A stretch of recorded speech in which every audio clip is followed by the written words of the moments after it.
राजवीर ने क्यों किया इश्की को रूम में बंद? राजवीर ने रवि खुराना को छोड़कर क्या कर दी है बहुत बड़ी गलती? क्या इश्की राजवीर की मर्जी के बिना आ जाएगी रूम से बाहर? समर, इस रवि पर कड़ी नजर रखना, क्योंकि सांप के दांत भले ही टूट जाए लेकिन वो फन उठाना नहीं छोड़ता। सर, क्या मैं आपसे एक बात पूछूं? हाँ पूछो। आपने रवि खुराना को पुलिस के हवाले क्यों कर दिया? आप तो अपने दुश्मनों को खुद सजा देते हैं ना। फिर रवि ने तो इश्की मैम की जान लेने की कोशिश की है। समर, मैं तुम्हें अभी कुछ नहीं समझा सकता, लेकिन वक्त आने दो, तुम्हें खुद सब पता चल जाएगा। चलो अब हॉस्पिटल चलते हैं। थोड़ी देर में राजवीर अस्पताल पहुंच गया और अर्नव अभी तक आईसीयू में था और उसे होश नहीं आया था। कोमल भी अस्पताल में थी। राजवीर ने कोमल से कुछ कहा भले ही नहीं था, लेकिन राजवीर की आंखों में उसे अर्नव के लिए चिंता साफ दिखाई दे रही थी। कुछ ही देर में वहाँ मिहिर और मिशा भी आ गए। इसकी कहाँ है मीशा? भाई वो घर पर ही है, आप टेंशन मत लो। रूही भी उसके साथ है, पर इश्की को थोड़ा फीवर है। ये सुनते ही राजवीर को इश्की की टेंशन हो गई, लेकिन वो इस हालत में अर्नव को अकेले छोड़कर नहीं जाना चाहता था। मीशा, मिसेस सिंघानिया को घर ले जाओ, वो ठीक नहीं है। भाई मॉम ने कहा है जब तक डैड को होश नहीं आता वो यहीं रहेंगी। देखते ही देखते आधी रात गुजर गई, लेकिन अर्नव को होश नहीं आया और तभी राजवीर को एक कॉल आया। इस कॉल के बाद राजवीर की बेचैनी और भी बढ़ गई। एक एक पल उसके लिए एक एक साल जैसे लंबा हो रहा था। सुबह के करीब 8 बज चुके थे कि तभी अर्नव ने धीरे से कहा, राजवीर, राजवीर। भाई डैड को होश आ रहा है, मैं डॉक्टर को बुलाकर लाती हूँ। राजवीर। मैं यही हूँ मिस्टर सिंघानिया, आप ठीक हैं? हाँ बेटा, मैं ठीक हूँ। राजवीर को अपने पास देखकर अर्नव बहुत खुश था कि तभी राजवीर, तुम्हें अब घर जाना चाहिए। तुम रात से यहीं हो और वहाँ इश्की की तबीयत भी खराब है। उसे तुम्हारी जरूरत है बेटा, यहाँ हम सब हैं। नहीं मिसेस सिंघानिया, आपको भी रेस्ट की बहुत जरूरत है। आपकी भी तबीयत ठीक नहीं है। आप भी मेरे साथ घर चलिए, यहाँ मिहिर और मीशा हैं। आज पहली बार राजवीर ने कोमल के लिए अपनी चिंता दिखाई थी, जिसे देखकर वो राजवीर को मना नहीं कर पाई और उसके साथ घर चली गई। जब राजवीर घर पहुंचा तो उसने देखा कि इश्की बेड पर लेटी हुई है। वो इश्की के करीब गया और उसने उसके माथे पर किस किया। इश्की की बॉडी गर्म थी और वो सो रही थी। राजवीर को इस बात का बहुत बुरा लगा कि इस हालत में वो इश्की के साथ नहीं था। उसने धीरे से इश्की को जगाया। इश्की उठो। आ गए आप रात को क्यों नहीं आए थे? वो मिस्टर सिंघानिया को मेरी जरूरत थी। और मुझे? नाराज मत हो प्रिंसेस, अब मैं कहीं नहीं जाऊंगा। अंकल कैसे हैं? वो ठीक हैं और अब तुम सबके बारे में नहीं, सिर्फ अपने बारे में सोचो और दवा खा लो। जैसे ही इश्की दवा के लिए उठी, उसे चक्कर आ गए। क्या हुआ? तुम ठीक हो?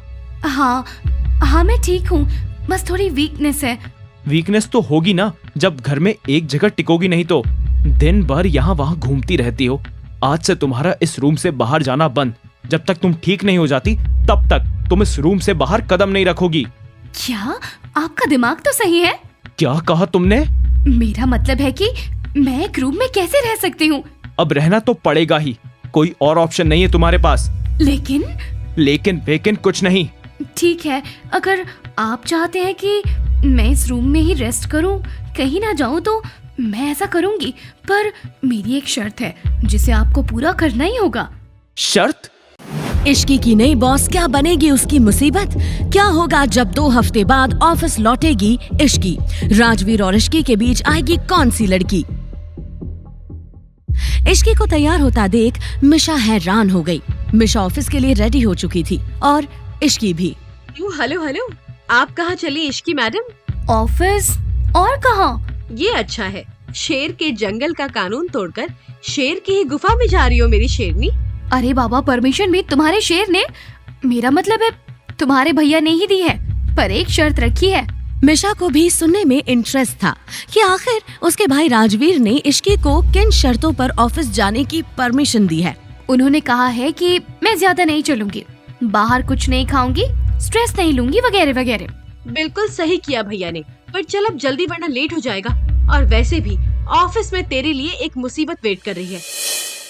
इश्की और मिशा ऑफिस पहुंचते हैं और इश्की को इंतजार था मिशा के सस्पेंस खुलने का, वो बात जो मिशा ने अब तक पहेली बनाकर रखी हुई थी।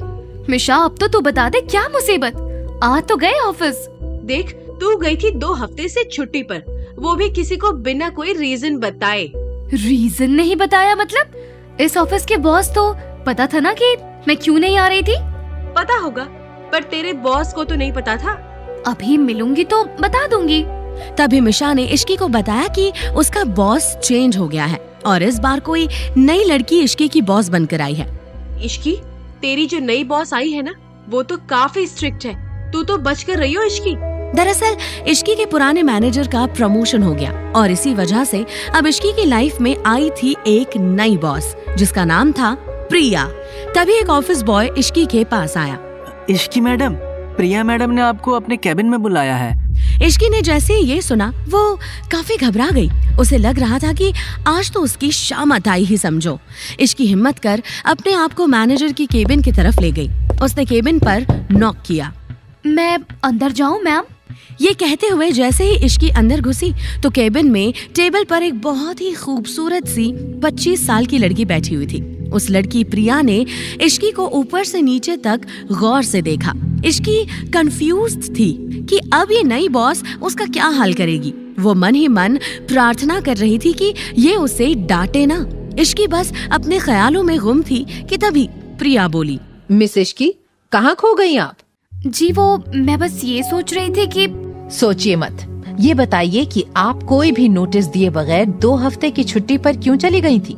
वो अचानक से मेरी तबीयत खराब हो गई थी। इश्की जी, सबकी तबीयत अचानक ही खराब होती है। खैर, इस कंपनी में आप कुछ सीख भी रही हैं या नहीं? मैंने आपका काम देखा है और वो बहुत ज्यादा खराब है। आप एक इंटर्न हैं, पर आपको लगता है ढंग से ट्रेनिंग नहीं मिली।